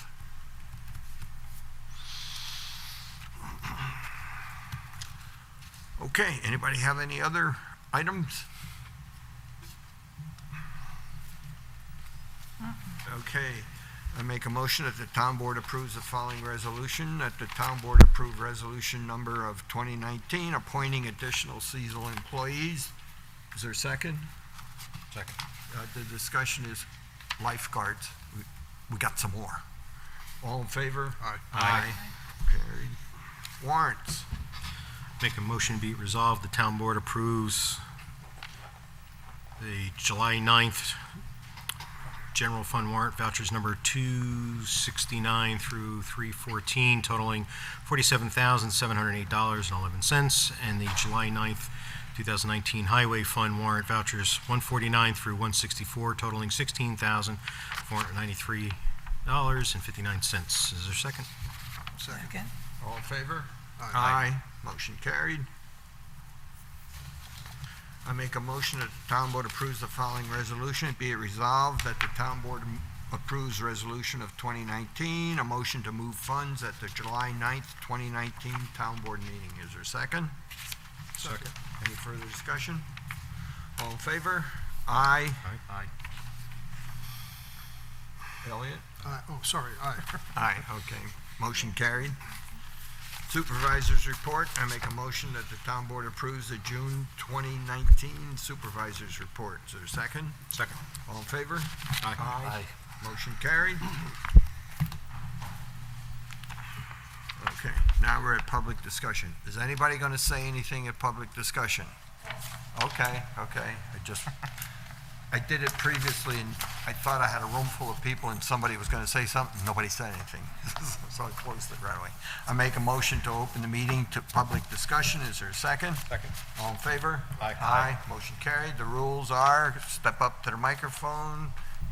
Don't have to touch it or talk, just talk into it, and give us your name and your street or something like that. That's it. Who wants to go first?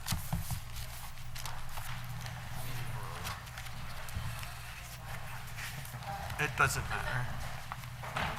You'll both get the chance to talk, so it doesn't matter. There's no quota. Good evening. I'm Tim Sullivan. I'm a trustee at the Clinton Community Library. And I just want to give you an update on what's going on this month at the library. As you may know, and you do know if you've seen the weekly newsletter, our great director, Teresa McGurk, is retiring. And she told us a couple weeks ago. And we're very pleased that Carol Bancroft has accepted the position of director. So I want to read a statement to that effect from the board, if I can. Mm-hmm. The Clinton Community Library's Board of Trustees wishes to extend our heartfelt thanks and gratitude to Teresa McGurk upon her retirement as director of the Clinton Community Library, effective July 6. Teresa agreed to become our director at a time when we were facing significant challenges and the future existence of the library was uncertain. Working closely with our Board of Trustees, Teresa demonstrated true leadership and uncommon courage as she successfully faced each challenge. Her contributions to the recent success of the library are too numerous to list here, but perhaps her greatest accomplishment is that the library is once again viewed as the heart of our community. The Board of Trustees will be planning a special recognition event for Teresa at the library in the not-too-distant future. The board is extremely pleased to announce that Carol Bancroft has agreed to become our new library director. Carol has a long and distinguished history of employment with the Clinton Community Library, working to coordinate the library's award-winning schedule of programs, and most recently she has served as assistant director. We're confident that Carol is prepared to maintain the level of high-quality library services that our community residents have come to expect from the Clinton Community Library. Carol, as many of you may know, has been with the library since 2012. She's been the program director since 2016. And she's done a great job. I spoke with her this afternoon, and she's very excited about the new opportunity to be director of the library. So just a few highlights of our July program. In conjunction with the Town of Clinton Recreation Department of the day camp at the Fran Mark Park, we'll be having a program on July 18th called Sound Explorers. Matthew Cantello will present an adventure of sound and music that gets everyone playing, moving, using their ears in ways they never thought possible. This is for the kids at the camp, and we think they'll enjoy it. It will be at the Fran Mark Park. It's co-sponsored by the Recreation Department, and that's July 18th at 2 p.m. Also, the live music free concerts for the summer have begun again.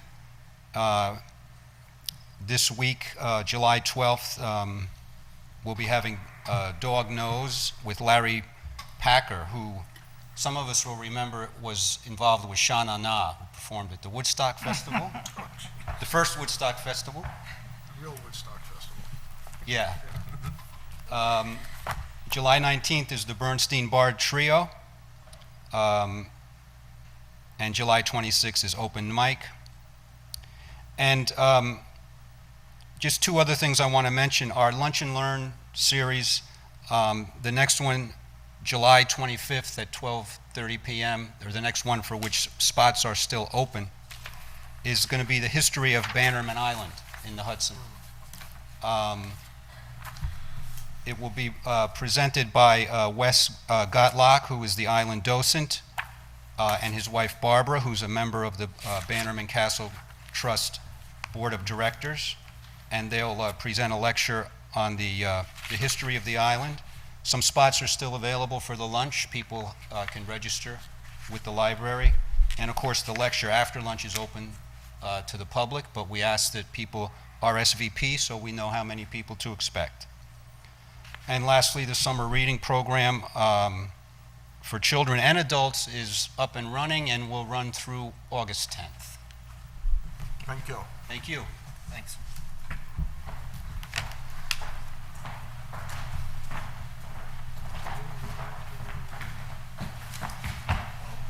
Hello, we're the Punchers. We reside on Deer Ridge Drive.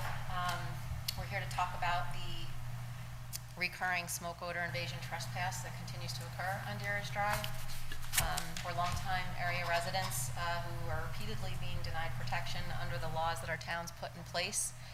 It's understood the town code includes a statement that nothing herein shall prevent a property owner from pursuing private nuisance remedies. However, the statement in no way eliminates the town's obligation to enforce their own laws when a violation, or in our case, numerous continuous recurring violations occur.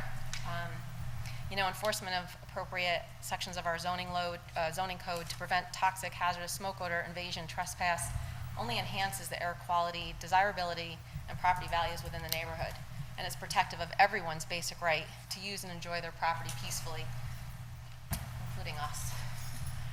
As a matter of fact, the town had actually cited the correct, if the town had cited the correct zoning code violation back when this issue was first brought to the town's attention by several downwind neighbors, including us, when the town was in agreement that the neighbor was in violation of our local zoning code as a result of the recurring burning, which was adversely affecting other neighboring residents, and subsequently did attempt to pursue legal action against them, even though the town failed to receive additional guidance or support from the DEC at the time. The level of hostility among the neighbors within this historically amicable neighborhood would definitely not have escalated to the level that it currently is. It's disturbing that the town has changed its determination 3 times since this issue was first brought to its attention in June of 2015. Initially, the town was in agreement that this recurring problem was a zoning violation. That was during Robert Fennell and Don Smith's terms as zoning administrators. Then during Michael Apollonia's term as a zoning administrator, the determination initially was it was a zoning violation with the caveat that it didn't rise to the level of a prosecutable offense. Then the third most recent determination is it's no longer being considered a zoning violation. The town clearly lacks consistency and is acting in an arbitrary and capricious manner. In making the June 2019 determination, the ZBA has applied a general community standard for a largely rural municipality while ignoring the following relevant site-specific facts. Deer Ridge Drive is actually a highly developed area as compared to many other parts of the town. There are quite a few houses located within very close proximity to each other. The topography in this section of Deer Ridge Drive has a significant effect on wind speed, direction, and temperature inversions, which contribute to the trapping and lingering of wood-burning smoke odors on our property, in particular, among other neighbors as well. The site-specific scientific data utilizing real-time air monitoring equipment has been generated and was provided to the town, which clearly shows the ambient air background conditions on our property indicates that the particulate matter 2.5, which is a measurable primary constituent of wood-burning smoke, is not a regular occurrence on our property and is not to be expected, even though the town is considered a rural municipality. Note, I just want to note this, and this is important to mention, our town code specifically, agricultural odors are specifically excluded in our town law. However, wood-burning smoke odors are not and should not be excluded, as no one has the right to create nuisance conditions on someone else's property. Don't worry, I'm not reading this entire thing. I'm doing a little excerpt, sorry. We've lived at our residence for almost 20 years prior to this particular neighbor joining the neighborhood, which we're also showing our age at that point, never previously experienced or have been subjected to this much toxic pollution on a year-round basis. So no, this is absolutely not something that's to be expected on a regular basis, as indicated in the June 2019 ZBA findings. We cannot, will not, and do not find the adverse nuisance environmental conditions that are being created on our property from our neighbors' persistent on-site burning to be tolerable or acceptable. And our town law clearly states it's not, according to section 250-28J. According to the Morbidity and Mortality Weekly Report from the Center for Disease Control, the CDC, they basically confirm that patterns for air quality measurements suggest that air quality improves as areas become more rural, which supports the common notion that people move to a rural country area to breathe clean air, not polluted air. Wood-burning smoke constituents are defined as air pollution. The ZBA also acknowledges the following undisputed facts. In the June 2019 determination, there's no doubt that the effects of the fires on the neighboring property have been a source of great consternation to us. They also claim the ZBA understands that this odor is offensive to us.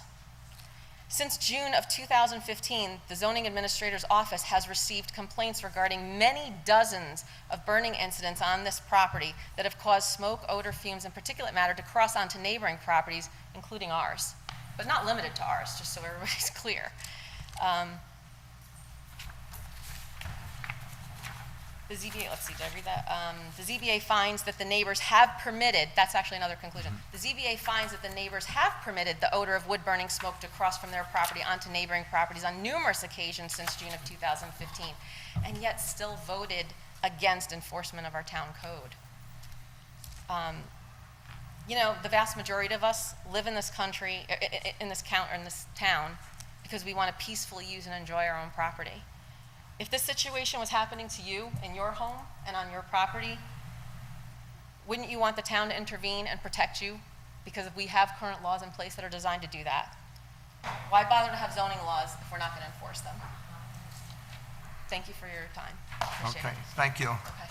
Oh, do you want to say something on Airbnb? Actually, you Well, know no, what? I just, you know, you guys What? told us in a 15-page report that You gotta step a little. that it's be expected to have, because we're so rural, to have smoke, you know, linger through your property. Filling our house. But you know, in a rural community, you also have unregistered cars.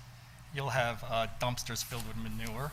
You'll have a solar panel in rural communities, and you'll have debris in what do you call it, buffer zones. And you guys are enforcing all that. I just heard it today, but you still, you know, don't want to enforce smoke trespassing or smoke complaints. Onto the property and into So- our house. And this has been going on for 4 years. And now you're talking about making laws about B&Bs, and if the neighbors complain, that you're going to do something about it. You haven't done anything for us in 4 years. 4 years of complaining and writing documents this high. We've Dozens probably- and dozens of complaints, as indicated by the ZBA's report. which We'll is never be able to confirmed. sell our house because they're going to look at the In the public paperwork, file. and it's not going to be worth anything. Yeah. It's crazy. Okay, thank you. Anybody else? Yes. Dan Gales, Schultz Hill Road. I unfortunately came in late, like 6:45, so I didn't hear if a statement was made about my complaint about the wood business across the street from me. I know that at the last meeting, I was told that zoning would get back to me about it. I have not heard anything. I have not heard anything from Elliot about this, and it's still going on. And I just find it real interesting. You're on Deer Ridge, I'm on Schultz Hill. We're having trouble with the zoning board enforcing the zoning regulations, ordinances. So a 6-foot stockade fence was put up. I ask you, how on earth is that going to stop the noise of the wood business? You know, for years I tolerated this. Daniel is a very special young man. He was using a pickup truck. We're now up to 2 big dump trucks, plus the pickup truck, 2 pieces of equipment.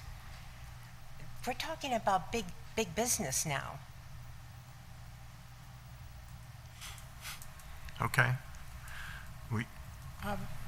Elliot, Elliot? you were working on it, you can follow up. Well, You don't have to answer now. well, I I'm just want, saying. since Ann came in late, can I read to her from the report? Oh, yeah, sure, yeah, it's public, yeah. Okay. This is the report from the zoning administrator that I gave that you missed. The B-Ins have erected a 6-foot fence as a visual and sound barrier. Please speak up. The B-Ins have erected a 6-foot fence as a visual and sound barrier and have reduced the hours of activity and are trying to work when Mrs. Gales is not home. The current activity is limited to 3 or 4 hours per week. This is what I read. What, should I videotape it? Did you see that report? Is this, Or did you get that no, information? she came late, so she missed this. I came in at 6:45. Is this not true, what I read? Is this not accurate? So yes, the hours have been reduced. Okay. However, how is a stockade fence going to reduce the noise? I don't understand that. Because you know what? There is no way it's going to reduce the noise. So even though the hours might be reduced, we still have on home business that's creating a disturbance. And the Town of Clinton zoning ordinance states very clearly that yes, you can have a home business, but it cannot create a disturbance. Now, what's going on with the zoning board? They're telling these people that, and I've been doing this for 16 months, and you 4 years, my God. So what is going on? You'll have to address this individually with you. Yes, I mean, we can't tie up the whole community on this. You made your mission, you made your message, and Elliot will have to work with you and resolve this. Yeah, the problem Ann had when she called me is she really had felt like someone has really reached out and talked to her enough to make some kind of a resolution. So that's what she's looking for, Yeah. you know? You know what else? Working with me to do their work when I'm not home, we no longer speak because of this issue. So they have no idea what my schedule is. My schedule is extremely erratic. So that's a bunch of baloney. No, I don't. Thank you. Thank you. Right. Anyone else? I just want to mention Brennan Carney got in touch with me. She's our Dutchess County legislator. She couldn't be here tonight, but she's going to put a county update on her Facebook page if anyone's interested. Okay. Anything else? I make a motion to return to regular order of business. Is there a second? All in favor? Aye. Motion carried. Any more business before the town? I make a motion to adjourn the town board meeting. Is there a second? Second. All in favor? Aye. Aye. Meeting's adjourned. Stay on videos until, we'll take about 5 minutes here to let everybody clear out, or whoever wants to stay, and then we'll go into the transmission line workshop. No, I'm going to do a short one.